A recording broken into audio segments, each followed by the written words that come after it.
masih tertanya-tanya apakah motif pembunuhan itu kerana mangsa dikenali sebagai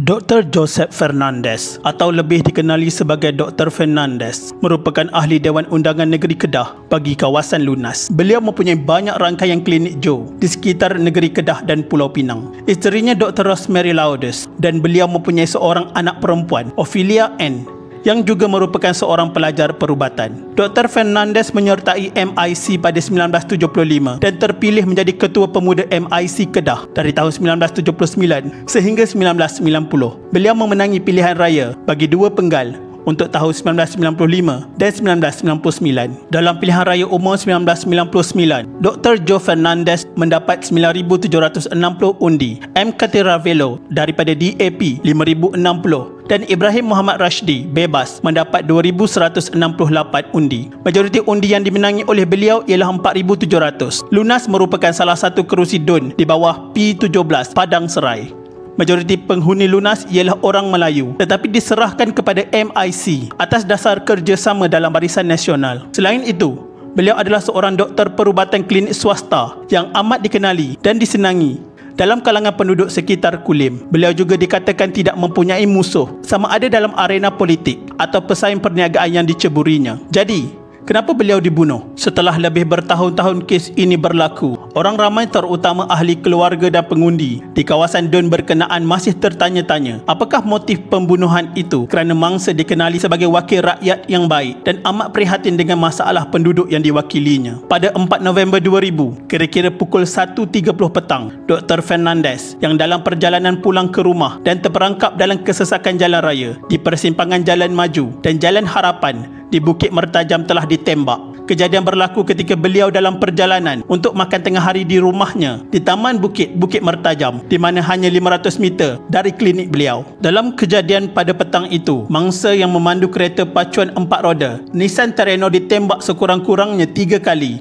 yang mana 2 mengenai kepala, manakala 1 das lagi mengenai badannya, menyebabkan mangsa mati di tempat kejadian. Dr. Fernandez yang berusia 54 tahun dikatakan dalam perjalanan pulang ke rumahnya dan apabila tiba di persimpangan lampu isyarat berkenaan, tiba-tiba sebuah motosikal yang dinaiki 2 lelaki berhenti di sebelahnya sebelum pemboncengnya melepaskan 3 das tembakan, dipercayai menggunakan revolver sebelum bergegas meninggalkan tempat kejadian. Penembaknya dipercayai sudah mengekori kenderaan Dr. Fernandez sejak awal pagi dan mereka hanya menunggu masa yang sesuai. Tindakan mereka menggunakan motosikal juga menyebabkan penjenayah berkenaan mudah melarikan diri ke arah Sungai Rambai, Lunas. Siasatan awal mengesyaki bahawa suspek berkenaan dipercayai pembunuh upahan. Dr. Doshinda Singh memberi rawatan kecemasan dan kemudian membawa mendiang ke Hospital Pakar Bukit Mertajam. Pakar patologi Dr. Bupinda Singh mengesahkan mendiang meninggal dunia akibat tembakan tepat di kepala dengan pistol jenis 38.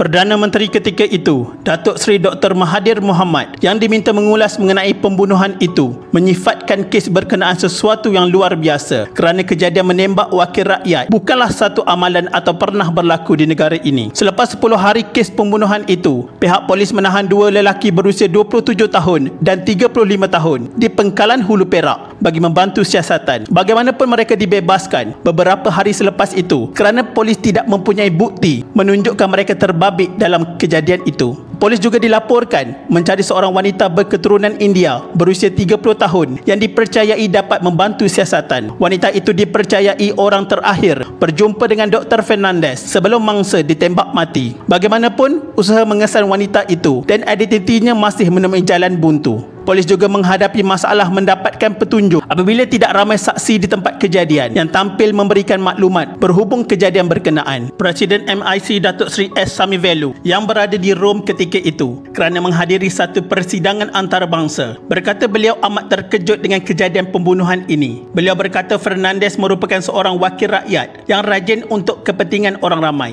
Kematiannya satu tamparan kepada MIC dalam usaha parti untuk menyediakan barisan pemimpin pelapis kerana beliau merupakan seorang yang popular dan sedang meningkat. Naib Presiden MIC Datuk G. Palanevel menyifatkan Fernandes sebagai antara wakil rakyat terbaik dari parti itu. Kematiannya satu kehilangan besar kepada parti. Setiausaha Agung MIC S. Sautinadan turut melahirkan rasa sedih dan terkejut. Menteri Besar Kedah Datuk Seri Said Zain berkata beliau tidak tahu sama ada Fernandes mempunyai sebarang masalah sehingga membawa kepada kejadian beliau ditembak mati. Pada 25 April 2008, Mahkamah Koroner Bukit Mertajam, Koroner M. Mageswari, mengarahkan polis membuat siasatan lanjut kerana tiada keputusan yang jelas. Ini kerana mahkamah tidak mengesyaki dan menolak kemungkinan Dr. Fernandes telah dibunuh akibat masalah perniagaan, politik atau perhubungan peribadi si mati dengan mana-mana pihak. Selain itu, ahli kimia dan balistik telah mengesahkan bahawa senjata api yang digunakan dalam rompakan Southern Bank, Petaling Jaya dan pembunuhan Dr. Joe Fernandes adalah senjata api yang sama. Seorang suspek kes rompakan di Southern Bank Petaling Jaya pada 18 Mei 2001 dalam kenyataan beramarannya mengakui bahawa dia dan 3 rakannya merancang untuk membunuh Dr. Fernandes. Sedikit pengetahuan anda, pada 18 Mei 2001 di Southern Bank Petaling Jaya, seorang pengawal keselamatan bank tersebut, Abdullah Mahmud, berjaya menggagalkan cubaan rompakan di bank itu dengan menembak mati salah seorang daripada 4 perompak dan salah seorang yang parah meninggal dunia seminggu kemudian. Perompak yang ditembak itu adalah Adnan Muhammad Daud,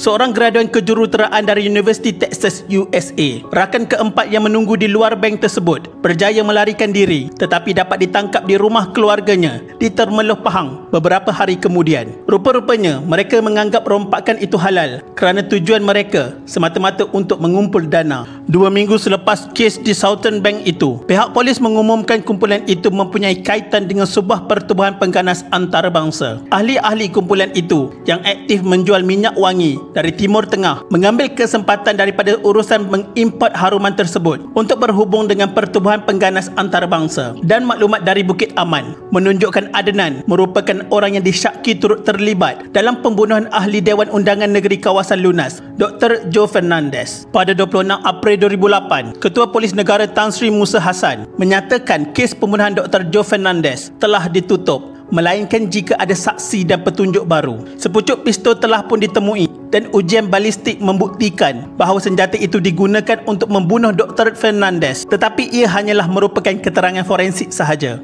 Berikutan misteri pembunuhan Dr. Fernandes yang belum terjawab itu, bermacam-macam teori diutarakan pelbagai pihak untuk menjawab teka-teki dan apakah motif sebenar pembunuhan adun ini. Antaranya, pertama, ada yang mengaitkan beliau yang juga timbalan pengerusi perhubungan MIC Kedah dicemburui oleh rakan seperjuangan dalam parti politik di negeri itu sebagai punca pembunuhan berkenaan. Menurut mereka, ini kerana Dr. Fernandes mempunyai potensi yang cerah untuk meningkat naik dalam arena politik. Dr. Fernandes adalah salah seorang pemimpin MIC yang dikatakan mendapat undian terbanyak dalam pemilihan MIC. Lagipun, beliau sudah pun menjadi timbalan pengerusi MIC Kedah dan dilantik menjadi adun.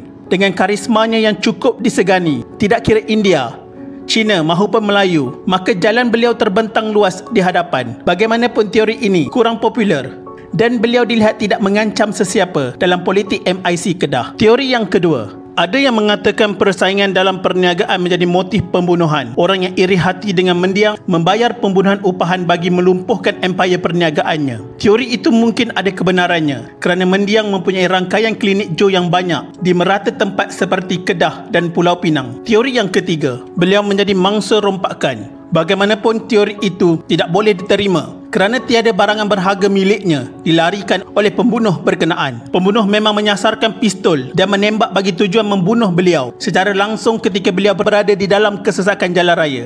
Sekaligus, teori ini ditolak.